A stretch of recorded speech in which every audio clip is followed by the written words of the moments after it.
جب میں آرٹیکل لکھنے کے لیے میں نے کچھ اس کے اندر اعداد و شمار جو ہے وہ اکٹھے کرنے کی کوشش کی پچھلے سال کے بجٹ کے حوالے سے، اور پھر جو آئی ایم ایف کے مسلسل یہاں پہ وزٹس ہو رہے تھے، جو ٹاکس چل رہی تھیں، اس کے حوالے سے جب میں نے کوشش کی کہ کچھ اعداد و شمار کا پتہ لگے، پاکستان بیورو آف اسٹیٹسٹکس ہے،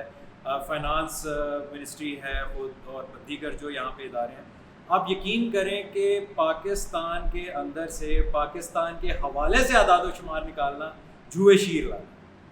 سب جھوٹ ہے، سب فریب ہے، سب ڈرامہ۔ اب آپ یہ دیکھیں کہ اس وقت بجٹ جو ہے وہ پیش کیا جا چکا ہے، لیکن پچھلے سال کا جو بجٹ ہے اس کے اندر ابھی بھی مسلسل رد و بدل چل رہی ہے کہ ہم نے جو ہم نے ڈیولپمنٹ کے اندر اخراجات کا جو تخمینہ لگایا تھا اس کے اندر ہم نے اتنی کمی کر دی ہے، ہم نے جو پینشنز کا حساب لگایا تھا اس میں اتنی کمی زیادہ، ہر چیز کے اندر جو مسلسل اتار چڑھاؤ چل رہا ہے، اور ابھی تک جو نیا بجٹ ہے وہ فائنل نہیں ہوا ہے۔ تو ایک تو مسلسل جو اعداد و شمار ان کے ساتھ کھلواڑ چلتا رہتا ہے، یعنی کہ آج سے چند سال پہلے تک تو چلے پھر آپ کو 2-4 اس سب بھی بڑا جھوٹ بولا جاتا تھا، مگر 2-4 اسٹیٹسٹکس پھر شاید نسبتاً ریلائبل مل جاتے تھے اسٹیٹ بینک کی طرف سے وغیرہ وغیرہ، مگر اب تو میرے خیال ہے کہ صورتحال یہاں تک آ گئی ہے کہ نرا ہی A to Z جو ہے وہ جھوٹ جو ہے بولا گیا ہے۔ اور میں یہاں پہ ناظرین کو بتاتا چلوں کہ آپ یہ دیکھیں کہ بجٹ سے پہلے جو پاکستان اکنامک سروے پیش کیا گیا اس کے اندر بڑے دعوے کیے گئے کہ جناب معیشت میں گروتھ ہوئی ہے، معیشت مستحکم ہوئی ہے، لیکن حقیقت یہ ہے کہ پچھلے 1 سال کے اندر صرف گندم کی مد کے اندر پاکستان کے جو کسان تھے ان کو 2200 ارب روپے کا 2.2 ٹریلین روپے کا جو ہے وہ نقصان جو ہوا ہے، اور پچھلے 1 سال کے اندر جو بڑی فصلیں ہیں ان کی پیداوار میں 3.5% کی کمی جو ہے ریکارڈ ہوئی ہے۔ تو اب زراعت جیسا شعبہ جس کے اوپر ڈائریکٹلی یا انڈائریکٹلی پاکستان کی آدھی سے زیادہ آبادی کا جو ہے وہ انحصار ہے، اگر اس کی یہ صورتحال ہے تو پھر معیشت کیسے بھائی مستحکم جو ہے وہ ہو سکتی ہے؟ یعنی کہ اس حد تک جھوٹ جو ہے وہ بولا جاتا ہے۔ آپ کی بات کو میں آگے بڑھاتا ہوں کہ جو پچھلے سال کا انہوں نے کوارٹرلی رپورٹس آتی ہیں کہ جناب شرح نمو جو ہے معیشت کی وہ اتنی چل رہی ہے۔ اب 3 کوارٹرز یعنی کہ پہلے 9 مہینوں کے اندر جو رپورٹ ہے وہ ہر جو کوارٹر کی اوسطاً جو رپورٹ آئی ہے وہ 1.7% کی شرح نمو آئی ہے، اور اچانک ہی انہوں نے کیا کلہ بازی لگائی ہے آخری کوارٹر کے اندر، انہوں نے کیا جادو منتر پڑھا ہے کہ وہ 5.5% سے زیادہ کی بڑھوتری دکھا کے اب یہ کہہ رہے ہیں کہ 2.7% کی بڑھوتری جو اوسطاً ہے وہ پچھلے سال کی بجٹ کی جو ہے وہ ہوگی۔ تو اسی طرح سے جو کھیل کھلواڑ ہے میں تھوڑا سا آپ کے سامنے رکھ دیتا ہوں کہ بجٹ جو ہے اس دفعہ وہ کیا ہے، تاکہ ایک تو ہماری جو گفتگو ہو رہی ہے وہ ذرا سیر حاصل ہو جائے، اور جو ہمارے ناظرین ہیں ان کو بھی جو ہے باتوں کا جو ہے وہ درست طور پہ ادراک ہو۔ اب پچھلے سال کا جو گروتھ ٹارگٹ انہوں نے رکھا تھا وہ 3.6% رکھا تھا، جو کہ اب آپ کو میں نے بتایا کہ 2.7% جادو منتر کرنے کے بعد جو ہے وہ ہوا ہے۔ اگلے سال کا انہوں نے ٹارگٹ رکھا ہے 4.2%۔ اب تقریباً ڈبل کا جمپ جو ہے وہ کیسے آئے گا اس کے اوپر کوئی بات چیت نہیں ہے کہ کس طرح سے ہوگا۔ اب جو پچھلے سال کا انہوں نے بجٹ رکھا تھا وہ 18,877 روپیہ رکھا تھا، اس سال کا انہوں نے بجٹ 17,500 تھوڑا سا کم کیا ہے، اور اس کی وجہ انہوں نے یہ بتائی ہے کہ جی پہلے 22% جو ہے وہ انٹرسٹ ریٹ چل رہا تھا، اس دفعہ انٹرسٹ ریٹ کم ہوا ہے تو ہمارا جناب ڈیٹ پیمنٹس جو ہے وہ ہماری کم ہو رہی ہیں۔ اس کے اندر جو ایکسپینسز انہوں نے رکھے تھے پچھلے سال کے وہ 17,203 روپے کے رکھے تھے، وہ اب ریوائز ہوئے ہیں، اب پتہ نہیں ہو سکتا اگلے 4 دن میں پھر ریوائز ہو جائیں، لیکن اس سال کے انہوں نے منی بجٹ بھی تو آتے رہتے ہیں نا، پورا آتے رہتے ہیں۔ اچھا پچھلی دفعہ منی بجٹ نہیں آئے تھے کیونکہ آپ کو یاد ہوگا کہ جب انہوں نے آئی ایم ایف کے ساتھ پروگرام کیا تھا، جو اس وقت حالیہ پروگرام چل رہا ہے $7 ارب کا، اس میں فرنٹ لوڈنگ انہوں نے اتنی بے پناہ کی تھی، 1,500 ارب روپے کے انہوں نے ٹیکسز لگائے تھے،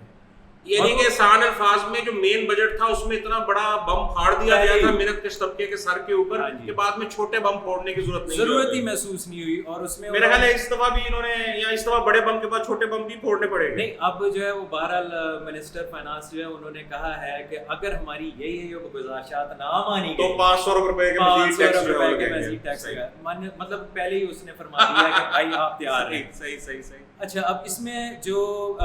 ہم نے ریاست پاکستان نے جو اس میں تخمینہ رکھا ہوا ہے وہ 8,207 ارب روپے کا جو قرضہ جات جو واپس کرنے ہیں، سبسڈیز کی مد میں 11,086 روپیہ رکھا ہے۔ اب سبسڈیز اور ان ٹیکس کٹس کی مد میں ایک بڑی انٹرسٹنگ آپ کو بات بتاؤں، پچھلے سال آئی ایم ایف کا بڑا بے پناہ پریشر تھا ریاست پاکستان کے اوپر، انہوں نے تقریباً 3.8 ٹریلین یعنی کہ 3800 ارب روپے کے انہوں نے جو ہے سبسڈیز ٹیکس کٹس یہ چیزیں رکھی. ابھی 2 دن پہلے رپورٹ آئی ہے کہ جو 3800 ارب روپے کا جو تخمینہ رکھا گیا تھا یا مد رکھی گئی تھی, اب وہ اچانک 3 دن پہلے یہ پتہ لگا ہے کہ وہ 5800 بلین روپیز تک پہنچ چکا ہے.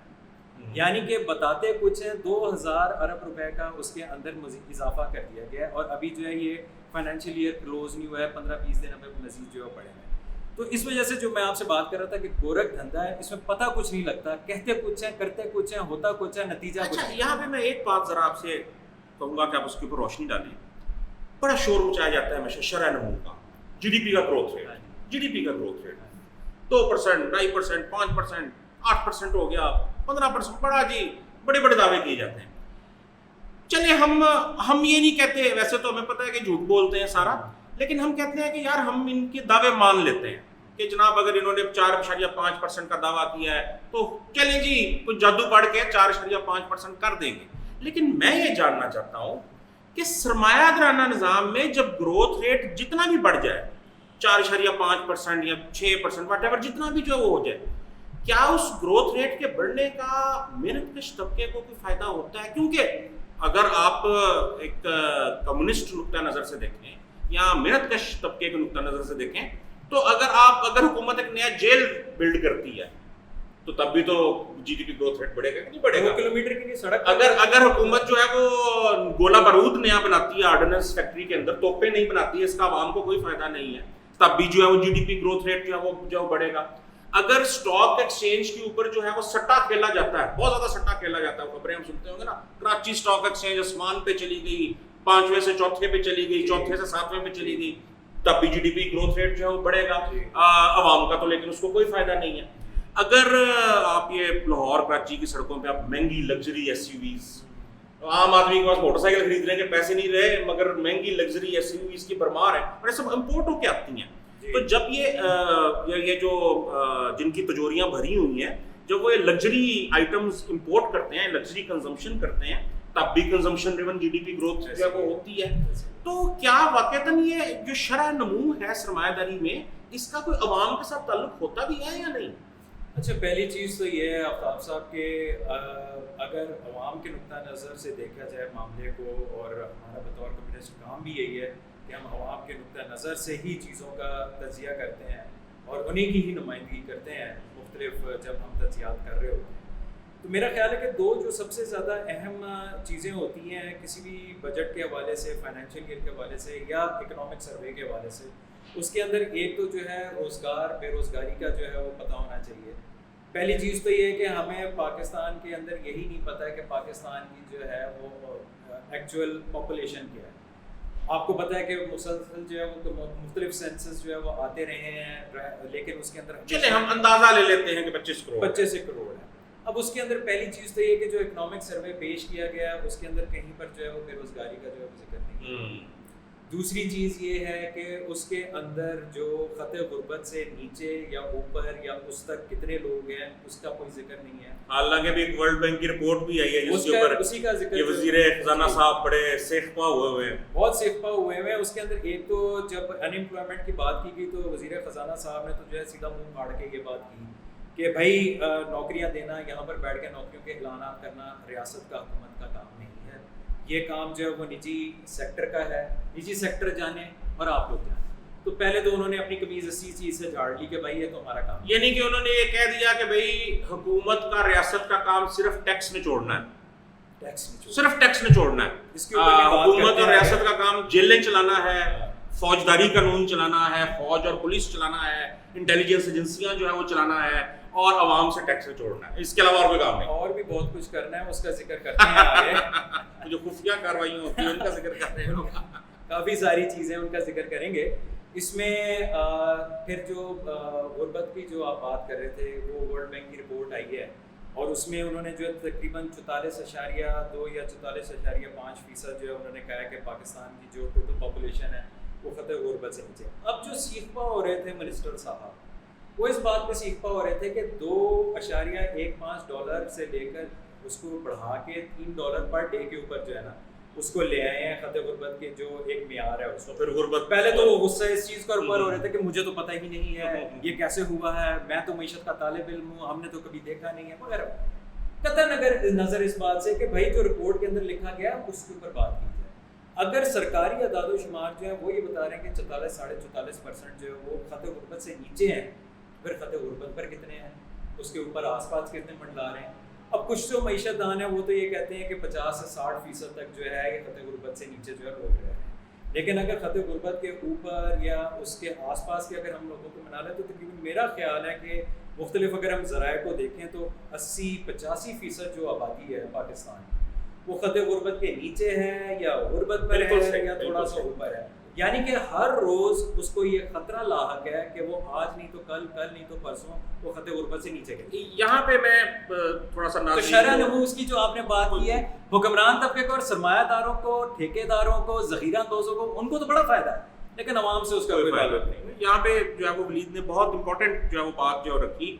اور انہوں نے ایک فگر بھی جو ہے وہ دیا کہ 80-85% آبادی اس وقت پاکستان کی غربت کے اندر جو رہ رہی ہے. اور یہاں پہ اب اگر ہم یہ اعداد و شمار جا کے ہم لمس یا آئی بی ہیں جو بڑے بڑے سرمایہ دارانہ معیشت کے کورس پڑھانے والی یونیورسٹی ہیں, وہاں پہ جا کے اگر ہمیں فگر دیں گے تو جناب وہ پوری یونیورسٹی کی انتظامیہ ہمارے اوپر حملہ کر دے گی باقاعدہ کہ جناب کہاں سے آیا آپ کے پاس اعداد و شمار, اور کیا اسٹیٹسٹکس ہیں آپ کے پاس, اور کیا کوالیفیکیشن ہے آپ کے پاس یہ دعویٰ جو کرنے کی. تو یہاں پہ اپنے ناظرین کو بتاتے چلیں کہ جو ورلڈ بینک ہے وہ ایک عالمی سامراجی ادارہ ہے, اور یہ اس عالمی سامراجی ادارے کا کرائیٹیریا ہے جس کے تحت پاکستان میں 45% لوگ غربت کی لکیر سے نیچے رہ رہے ہیں. اور ہم کمیونسٹ ہیں, ہم یہ عالمی سامراجی ادارے کے کرائیٹیریا کو ہم کیوں مانیں؟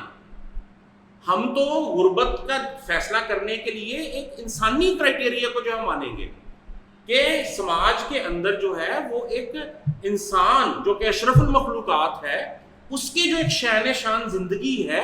وہ گزارنے کے لیے جو ہے وہ وسائل جو ہے وہ کتنے پرسنٹ آبادی کے پاس ہیں. مثال کے طور پہ اگر ہم پاکستان کی بات کریں جہاں پہ گرمیوں میں 50 ڈگری سینٹی گریڈ سے اوپر ٹیمپریچر جو ہے وہ چلا جاتا ہے آدھے سے زیادہ ملک کے اندر, تو ایسی اتنے گرمی کے اندر تو جو ہے وہ ہر بندے کا یہ بنیادی حق بن جاتا ہے کہ اس کو 24 گھنٹے جو ہے ایئر کنڈیشن جو جگہ کے اوپر رہے, کام بھی جو ہے ایئر کنڈیشن جگہ کے اوپر رہے. یہ کوئی عیاشی نہیں ہے, یہ ایک بنیادی حق ہے. اسی طرح جو ہے وہ مکمل ہیلتھ کیئر, ایجوکیشن, سیر و تفریح, یہ سب جو ہے وہ بنیادی حقوق کے اندر چیزیں جو ہے وہ آتی ہیں. تو اگر ہم یہ ورلڈ بینک کے سامراجی کرائیٹیریا کی بجائے ایک انسانی نقطۂ نظر سے چیزوں کو جو ہے وہ دیکھیں کہ ایک انسان کے قابل, انسانی معیار کے قابل زندگی گزارنے کے لیے جو وسائل چاہیے وہ پاکستان کی کتنے پرسنٹ آبادی کے پاس ہے, تو پھر تو ولی صاحب میں یہ کہوں گا کہ شاید آپ نے بھی تھوڑا ہلکا ہاتھ رکھا ہے. پھر تو شاید 90%, کم از کم 90% آبادی اس ملک کی جو ہے وہ غربت کے اندر جو ہے وہ زندگی جو ہے وہ گزار رہی ہے. آپ کو یاد ہوگا آفتاب صاحب,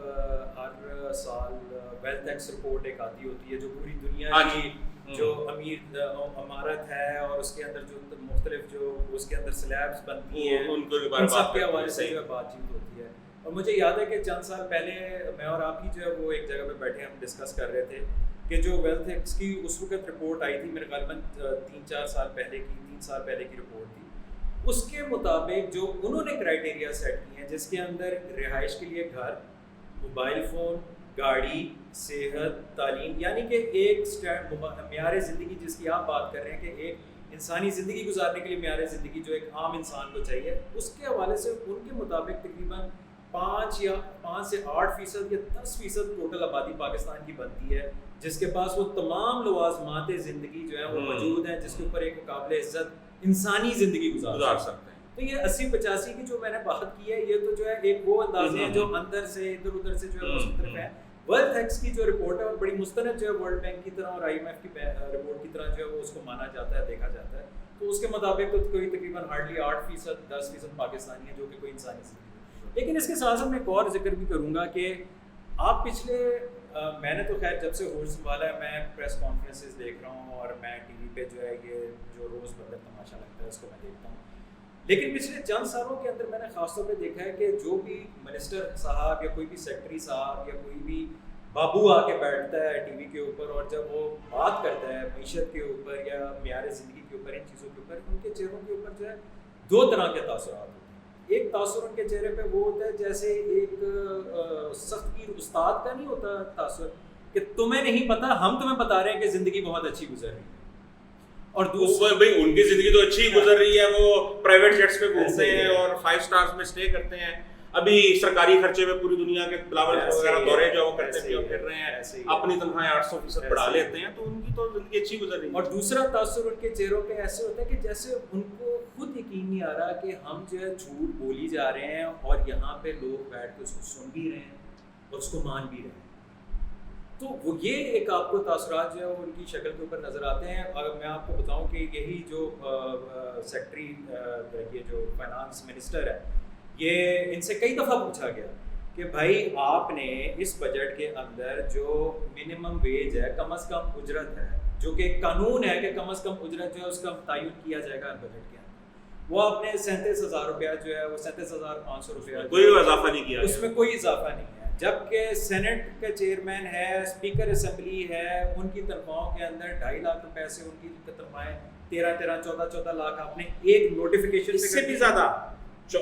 2.5 لاکھ روپے سے 14 لاکھ روپیہ تنخواہ ہے، اور اس کے علاوہ 7-7.5 لاکھ روپے کی مراد ہے. 21-22 لاکھ روپیہ جو ہوتا ہے، یہ میں حساب لگا رہا تھا، یہ تقریباً کوئی 850% کا اضافہ 850% کا اضافہ ہے. پھر آپ اگر پنجاب اسمبلی میں اور دیگر باقی جو قومی اسمبلیاں ان کے اندر اگر آپ جو ہے وہ ایم پی ایس کے اور ایم این ایس کے جو اضافے آپ دیکھیں گے وہ بھی 180%، 200%، 500% ایسے ہی ہے. اور جب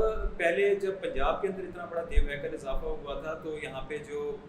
مریم اورنگزیب ہے جو اسپوکس پرسن ہے، اس سے جو ہے پریس کانفرنس کے اندر سوال کیا گیا کہ بھائی اتنا بڑا اضافہ کرنے کی جو ہے وہ کیا ضرورت پیش آئی ہے. تو انہوں نے آگے جو بھولا منہ بنا کے یہ بات کی کہ دیکھیں مہنگائی بہت زیادہ ہے. اب جو وزیر خزانہ موصوف ہیں وہ بھی پچھلے 2-3 دنوں سے یہ کہہ رہے ہیں کہ دیکھیں جی مہنگائی بہت ہے. جب اس سے بات کی جاتی ہے کہ 37,000 کے اندر تو آپ نے 1 روپے کا اضافہ نہیں کیا، کہتے دیکھیں جی ہمارے پاس گنجائش نہیں ہے. لیکن جب بات کی جاتی ہے کہ M N As, M P As اور باقی یہ جو ایم این ایز ہیں خاص طور پہ ان کا جو ہے میرا خیال ہے 30 ارب روپے کا ان کی ترقیات جو ان کے ڈسکریشنری بجٹ ہوتا ہے وہ 30 ارب روپے کی ریکمنڈیشن تھی، پھر وہ 50 ارب کی ہوئی. اب جو بجٹ کے اندر پیش کی ہے وہ 70 ارب روپے کی ہے. یعنی کہ میراثیں علیحدہ ہیں، پیسہ علیحدہ ہے، اور فنڈز کی مد کے اندر کھاتے اور کھاپے علیحدہ چل رہے ہیں. یہ تو میرے خیال ناظرین کو بتانے کی ضرورت نہیں ہے کہ جو پھر فنڈز پاکستان میں پھر جو فنڈز ہوتے ہیں، یہ جو نام نہاد ترقیاتی منصوبے ہوتے ہیں، ان میں جو ٹھیکے ہوتے ہیں ان میں کیا کرپشن ہوتی ہے، کیا کک بیکس جو ہوتے ہیں، ثبوت کبھی نہیں ملتے اور عدالتوں میں کبھی کوئی فیصلہ جو نہیں ہوتا. لیکن ہماری آنکھوں کے سامنے جو عمرادی نسلیں ہیں وہ ہر نسل پچھلی نسل سے 10 گنا زیادہ امیر ہوتی جاتی ہے، اور جو ہمارے جیسے لوگ ہیں، محنت کش طبقے کے جو لوگ ہیں، ان کی ہر جو آنے والی نسل ہوتی ہے وہ اپنے ماں باپ سے زیادہ برے حالات کے اندر جاتی رہتی ہے. تو میرا خیال ہے کہ اس سے بڑا ثبوت اور کوئی نہیں ہے. آفتاب صاحب اس میں مزید آپ کا اضافہ کر دوں، وہ جو بات میں کر رہا تھا نا کہ اس میں اور بھی بہت سارے کھاتے ہیں جو جن کے اوپر ابھی جب بجٹ آ رہا تھا اس سے پہلے کے چند ایک دنوں کے اندر اس میں جو رپورٹس آئی ہیں، اور انہوں نے اپنی رپورٹس میں مستند جو جریدے ہیں فائنانس کے پاکستان کے لوکل، ان کے اندر انہوں نے رپورٹس چھاپی ہیں. ان کے مطابق جو پاکستان کے اندر جو ٹیکس چوریاں ہو رہی ہیں، جو اسمگلنگ ہو رہی ہے، مثلاً جو ٹیکس چوریاں ہو رہی ہیں جس کے اندر جو ہے ٹوبیکو انڈسٹری ہے اور باقی دیگر ہیں، اسمگلنگ ان کی ہو رہی ہے، صرف اسمگلنگ کی مد میں 3.4 ٹریلین یعنی کہ 3400 ارب روپے کی جو ہے وہ اسمگلنگ سالانہ ہو رہی ہے. اب کچھ جو ہے تجزیہ نگار یہ بھی کہتے ہیں کہ اس یہ تقریباً جو ہے یہ 800 ارب روپیہ یا 1000 ارب روپیہ اس میں مزید آپ اضافہ کر سکتے ہیں. جو ٹیکس چوریاں ہو رہی ہیں وہ 5500 ارب روپے کی ٹیکس چوریاں ہو رہی ہیں. اور آپ کو میں نے بتایا جو میراث اور ٹیکس بریکس ہیں وہ جو ہے 5800 ارب روپے کی جو ہے وہ تو ویسی جو ہے وہ یعنی کہ آپ اندازہ کریں، یعنی کہ تقریباً 3500 ارب روپے کی جو ہے وہ امپورٹ اور کسٹم ڈیوٹی وغیرہ کی چوری ہوتی ہے براہ راست اسمگلنگ کی جو ہے وہ وجہ سے. اور اس کے بعد تقریباً کوئی 5500 ارب روپے کے قریب جو ہے وہ دیگر جو ہے ٹیکس چوری ہوتی ہے، جس کے اندر جو ہے وہ کارپوریٹ ٹیکس کی چوری جو ہے وہ ہوتی ہے، سپر ٹیکس کی چوری جو ہے وہ ہوتی ہے، اور اس کے ساتھ ساتھ ایون کہ جو ریگولر امپورٹس ہیں ان میں انڈر انوائسنگ کر کے کہ مال باہر سے $100 ملین کا امپورٹ کیا مگر انوائس $50 ملین کی شو کی اور آدھا ٹیکس جو ہے وہ